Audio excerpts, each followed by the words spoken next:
There are moments in law enforcement that separate those who wear the badge from those who deserve it.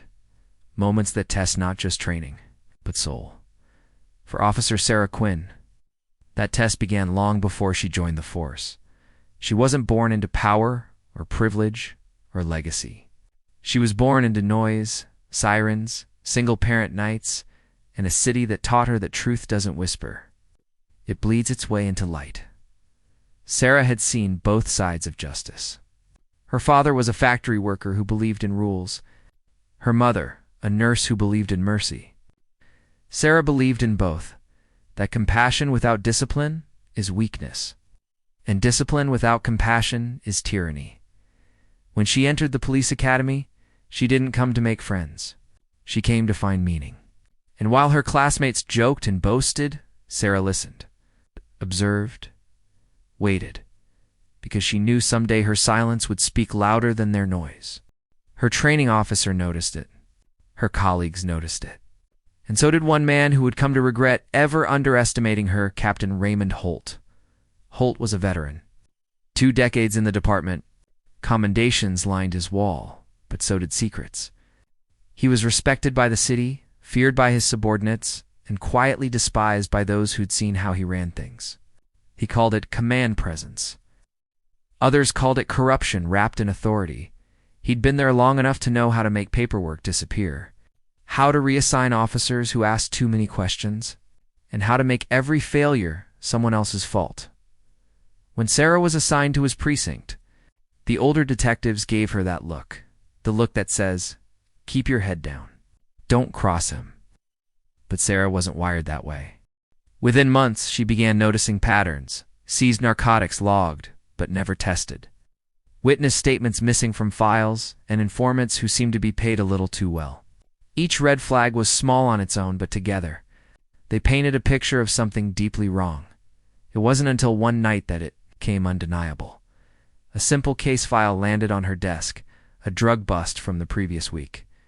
The suspect list was incomplete, but the evidence log had a note. $8,000 seized. When Sarah compared it to the physical custody record, the cash was gone. Signed off. By Captain Holt himself. She didn't panic. Didn't accuse. She photocopied everything. Quietly. Then she began building her own case, documenting every discrepancy. Every lost item, every erased statement. For weeks, she carried the truth like a live grenade in her locker, waiting for the moment when she could no longer keep it contained. But corruption doesn't just sit still when threatened. It watches back. Holt had eyes everywhere. Loyalists who owed him favors, officers who feared his wrath more than they feared a courtroom. It didn't take long before he learned that someone was pulling at the threads at first. He laughed it off. A rookie with a clipboard, he said. Cute. But as the discrepancies began circulating, he realized this wasn't about gossip. Someone had the receipts. And when he found out it was Sarah, his tone changed. She doesn't understand how this works, he told his lieutenant.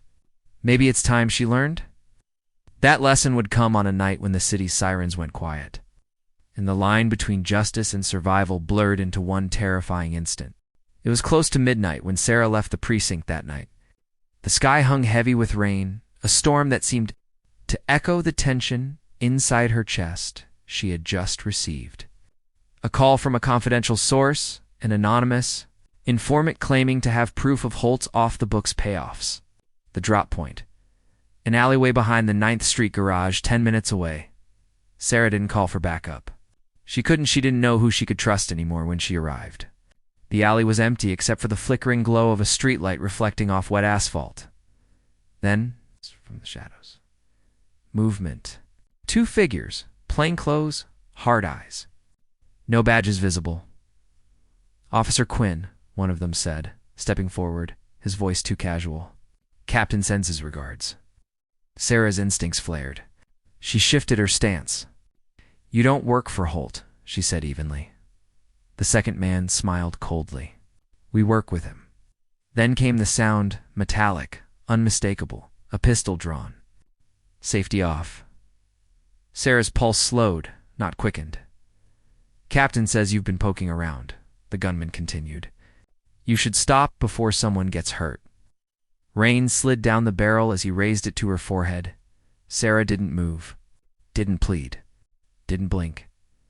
"Tell your captain," she said quietly, "that justice doesn't beg." The man scoffed. Last words. What happened next took less than 2 seconds. Sarah's left hand snapped upward, deflecting the gun just as her right elbow drove into the attacker's ribs. He staggered. She spun, grabbed his wrist, and twisted. The weapon clattered to the ground. She kicked it away, swept his legs, and slammed him down.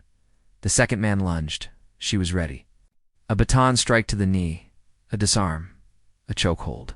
Both men restrained.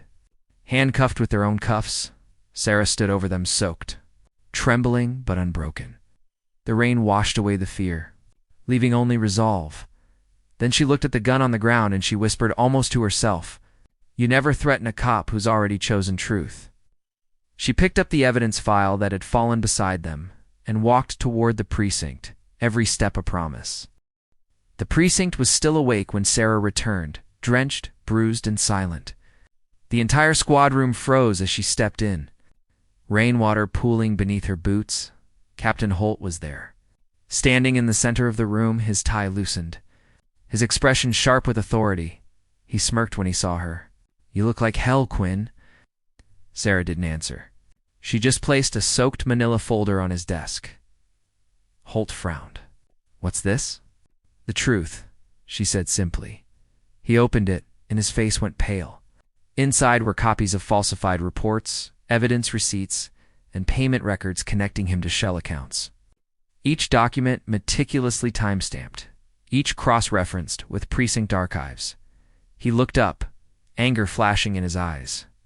"You think you can walk in here and accuse me? You're finished." "Ah!"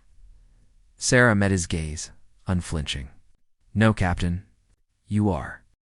The room went still. Then, from the doorway, a voice broke the silence. "Captain Holt, you're under investigation." 2 internal affairs agents entered, badges displayed. They'd received an anonymous packet sent hours earlier. From Sarah, the timing was perfect. By the time Holt realized it, he was already surrounded. "Turn around, sir," one agent said. "Hands behind your back." Every officer in the room watched in disbelief as their captain, the man who'd ruled them, through fear, was handcuffed in front of them. The sound of those cuffs clicking shut echoed like a verdict. Some officers looked away. Others stared. No one spoke. As Holt was let out, he turned to Sarah. "You think they'll thank you for this?" He hissed. "You just killed your career." Sarah's voice was calm. "Maybe, but I saved my soul. Stop struggling after that." For days, the precinct was chaos. Investigators poured through files. Bank statements surfaced. Suspensions followed. And through it all, Sarah remained silent. Not defiant, just steady.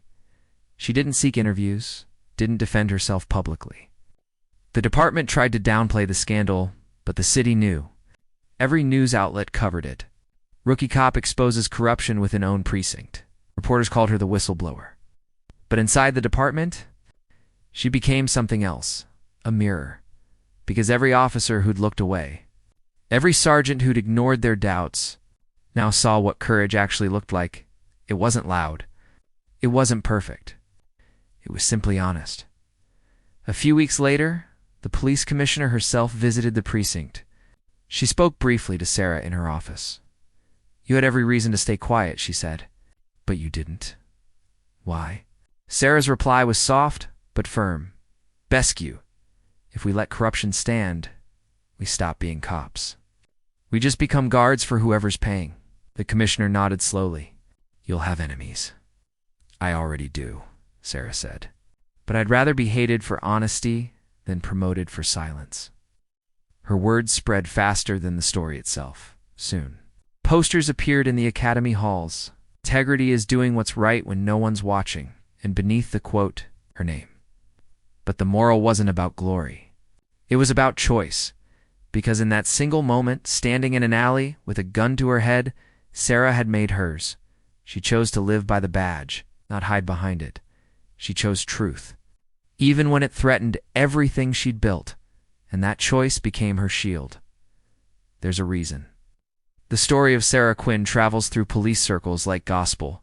It reminds officers that corruption doesn't start in a courtroom. It starts in quiet compromise. And integrity doesn't begin with an oath. It begins when you refuse to look away.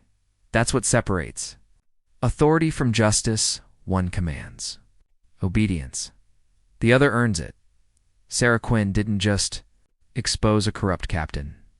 She reminded a city that courage isn't about never feeling fear. It's about standing still when fear tells you to run, and that lesson, that quiet defiance, would echo for years. 5 years passed. The precinct had changed. So had the city. New leadership. New policies. But one name still carried weight: Officer Sarah Quinn. She'd been promoted twice, eventually joining internal affairs. Not out of ambition, but duty. If you want the system to heal, she once said, you have to clean it from the inside. By then, Holt was serving time, convicted on multiple counts of fraud and obstruction. He never spoke publicly again. Some said he spent his days in silence, staring at the walls. Others said he'd finally realized what real accountability felt like. Either way, the department had moved on. But the legend, her legend, remained. Every new class of recruits at the academy heard the story. It wasn't told as policy or training, but as a parable. A rookie stood alone against corruption and survived. They put a gun to her head, and she didn't flinch. Because the truth, once spoken, is bulletproof.